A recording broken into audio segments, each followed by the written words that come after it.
حاضرین محفل یاران طریقت اس سلسلے کا آج یہاں پہ تیسرا پروگرام اللہ کے فضل و کرم سے یہاں حاضر ہوئے، اللہ اور اس کے محبوب کریم کی تعریف سنی۔ آج زیادہ کوئی لمبی چوڑی بات نہیں ہوگی، اتنی میں بات کروں گا کہ کل کی جو محفل تھی یہاں پہ ایک پورا ایک نور کا سما نظر آ رہا تھا۔ لاہور کی اس تاریخ کی سب سے ایک منور محفل ہم کہہ سکتے ہیں۔ آج تک بہت سارے یہاں پروگرام ہوئے ہیں بڑے بڑے، لیکن بہت ہی رونق پروگرام تھا۔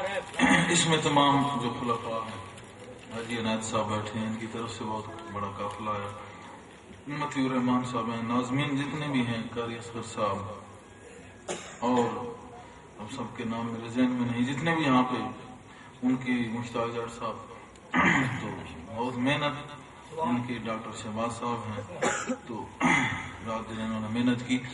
اور یہ بڑی خوشی کی بات ہوتی ہے جب بندہ کس جگہ پہ اللہ اور اس کے محبوب کی بات سننے کو آتا ہے۔ آپ گھر سے چل کے مختلف گھروں اور جگہوں تک پہنچتے ہیں، وہاں جا کے مختلف باتیں سننے کے لیے جاتے ہیں یا سنانے کے لیے، لیکن سب سے اعلیٰ بات یہی ہے کہ انسان گھر سے چلے اور اس کی نیت یہ ہو کہ میں محفل میں جا رہا ہوں، اور محفل وہ ہے جو سرکار کی محفل ہے، اور محفل وہ ہے جو اللہ پاک نے بہت عرصہ پہلے شروع کی تھی اور آج تک اس کا اختتام ہی نہیں ہے۔ بہت سارے لوگ اس میں ضرور شامل ہوتے کہ اپنا اپنا حصہ، جتنا حصہ بقدر جزء، اسی طرح اس ناچیز نے بھی یہ مشن شروع کیا، اور ان کے مقابلے میں بہت کم، جیسے سیدنا غوث اعظم رضی اللہ عنہ اور داتا گنج بخش رحمۃ اللہ علیہ اور جناب بری امام سرکار اور جتنے بھی اہل اللہ گزرے ہیں، انہوں نے بہت کام کیا ہے، محبت کا بہت کام کیا ہے، روحانیت کا، اور اصل اسلام کی روح سے لوگوں کو واقف کروایا اور لوگوں کو اسلامی بھی اور روحانی بھی بنایا، اور نہ ہی صرف کہ وہ بولتے رہے مگر یہاں تک بات نہیں رہی، یہاں تک پہنچی کہ ان کے بولنے سے بہت سارے لوگوں نے اپنی اصلاحیں کی، اور وہی قرآن کریم کی بات کہ لعلکم تفلحون، کہ تاکہ تم فلاح پا جاؤ، اس فلاح کے مقام پہ لا کے ان کو انہوں نے کھڑا کر دیا۔ گرچہ ہر انسان اپنی محنت ضرور کرتا ہے، لیکن اگر رہنمائی ہو تو پھر محنت کرے تو وہ محنت رنگ لا دیتی ہے۔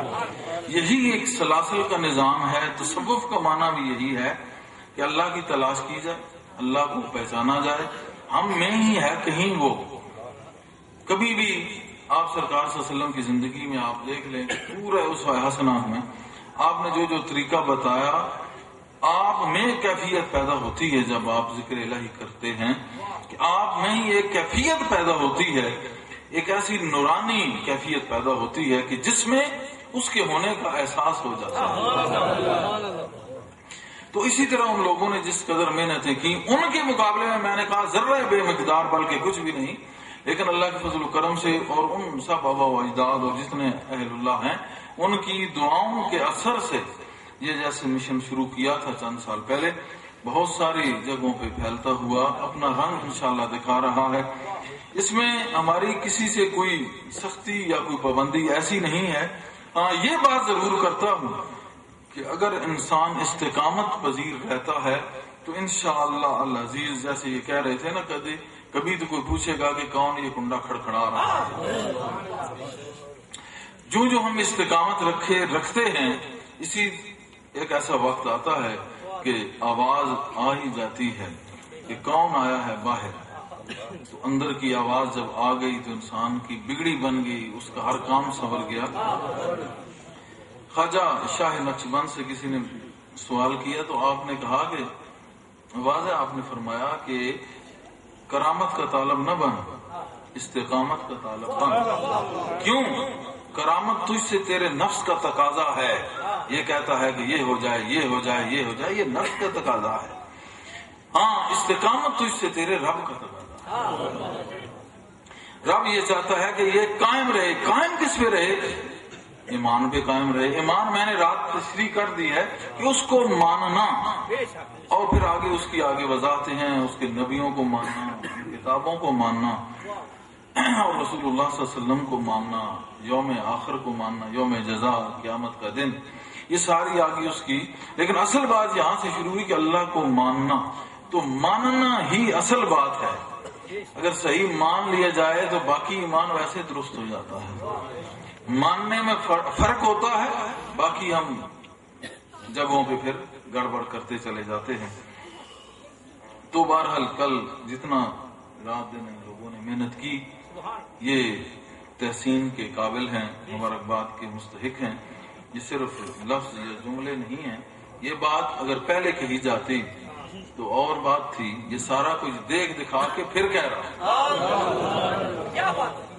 کہ سارا کچھ ایسے ہوا.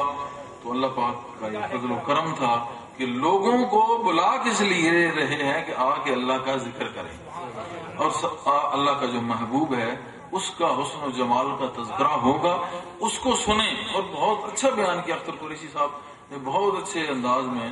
یہ ایسے ہوتا ہے نا کہ جب بات ہو رہی ہوتی ہے تو اس میں کوئی سمجھنے والا ہو تو بہت اسرار و رموز نکلتے ہیں. اگر صرف شاعر کا کلام بھی ہو تو اگر اپنے اندر کچھ جان ہو تو پھر بھی انسان اس سے اخذ کر لیتا ہے. قوال اور مختلف گانے اور سنانے والے کرتے ہیں ایسا، لیکن جو انسان اپنے اندر کچھ چیز رکھتا ہے اس اندر کے خزانے میں سے وہ اس کو تلاش کر کے پا لیتا ہے. تو علامہ اقبال نے کہا تھا نا، خود ہی میں ڈوب کر پا جا سراغ زندگی. تو بات یہی ہے کہ ہم نے اپنے آپ میں جو ہم میں اہلیت اللہ پاک نے رکھی ہے اس کو تلاش کرنا ہے. کہ تلاش کرتے کرتے ایک وقت آتا ہے اللہ پاک اس بندے کو پسند کر لیتا ہے اور اپنے محبوبین میں سے، اپنے پیاروں میں سے اسے پھر شمار کرتا ہے. تو اسی طرح خواتین کو بھی میں دیکھ رہا تھا، جینٹس کے ساتھ، مردوں کے ساتھ ساتھ خواتین کی تعداد بھی اتنی تھی. اگر آپ اندازہ کریں تو وہ تمام علاقہ اور یہ ان کا اگر ملائیں تو وہ بھی اتنی، وہ بھی اس محفل میں شامل ہوئی. ان کے لیے بھی دعا ہے کہ اللہ پاک ان پہ فضل و کرم کرے. ان میں جو ناظمات ہیں ان کی محنت، رات دن انہوں نے محنت کی. یہاں پہ محافل کرانے کے لیے خواتین کے گروپس تشکیل دیے گئے ہیں مختلف علاقوں میں. وہ اپنے اپنے علاقوں میں پورا سال محفلیں کرواتی رہتی ہیں، نعتیں پڑھنا، ذکر کرانا، لوگوں کو تبلیغ کرتی رہتی ہیں. اور میں نے وہ اس میں بندے دیکھے ہیں کہ جن کا ادھر کوئی سروکار ہی نہیں تھا، کہ اسلام کا نام ہی سنا تھا. بعد میں ان کو یہ نہیں کہا گیا کہ تم نے اپنی وضع قطع ایسے کرنی ہے اور یہ بڑا ایک سختی کے ساتھ، لیکن ایسے ضرور ہے کہ جب وہ محفل میں آئے، رنگ محفل نے ان کو اپنا رنگ میں رنگ لیا اور خود بخود وہ اپنا وضع قطع کے ساتھ ساتھ انہوں نے آگے تبلیغ کا کام بھی کیا. اور آپ نے کل دیکھ لیا کہ مردوں کے ساتھ ساتھ ان کی تعداد بھی اتنی تھی. اگر آپ وہاں عرس میں دیکھیں، اپنا جو وہاں عرس ہوتا ہے تو وہاں بھی یہی صورتحال ہوتی ہے کہ مرد و زن، خواتین اور مرد جتنے بھی ہیں اسی زیادہ سے زیادہ بھاری تعداد میں شامل ہوتے ہیں. اور اس سے پہلے اگر مثال دیکھنی ہے آقا علیہ الصلوۃ والسلام کی، تو جس طرح مرد آقا علیہ الصلوۃ والسلام پر کے مطابقت میں چلتے تھے صحابہ کرام اور آپ پہ جان نثار تھے اور فدا تھے، اگر صحابیات کو ہم دیکھیں تو وہ بھی اسی طرح اطاعت گزار. اور ایک جنگ ہوئی، اس میں ایک مائی صاحبہ صحابیات میں سے، تو وہ بار بار پوچھتی ہیں سرکار کا کیا بنا ہے. میں مختصر کر رہا ہوں. کسی نے کہا تمہارا باپ شہید ہو گیا. اس نے کہا ٹھیک ہے مگر سرکار کا بتاؤ. جنگ احد تھی گل، جنگ احد. اور پھر کسی نے کہا تیرا بیٹا، کسی نے کہا تیرا شوہر، مختلف. تو اس نے کہا سارا ٹھیک ہے، پہلے بتاؤ سرکار کا کیا. پتہ یہ چلا کہ بیک وقت صحابہ اور صحابیات عاشق مصطفیٰ اور مذہب صحابہ، طریقہ صحابہ بھی عشق ہے اور عشق مصطفیٰ ہے اور عشق آل مصطفیٰ. تو یہ اگر آپ دیکھیں تو طریقہ سرکار کا ہی ہے کہ جس طرح آپ جتنے بھی حضرات صاحبان اس محفل میں تشریف فرما ہوتے ہو، اسی طرح وہ بھی اسی طرح ہی آپ کے ساتھ ساتھ. تو اگر یہ دیکھا جائے تو یہ سرکار کی نظر کرم ہے. ورنہ میں نے یہ بھی دیکھا ہے کہ بہت ساری محفلوں میں نام نشان بھی نہیں، اور بلکہ بڑی کراہت سمجھی جاتی ہے اور پتہ نہیں وہ کہتے ہیں کہ کیا چیز ٹیڑھی ہو جائے گی کہ اگر خواتین وہاں آ کے بیٹھ گئیں. حالانکہ غور کرو، اگر یہ طبقہ درست ہوگا تو تمہارا گھرانہ درست ہوگا، اور ایک گھرانہ درست ہونے سے محلہ درست ہوگا، اور ایک محلے کے درست ہونے سے پورا شہر درست ہوگا.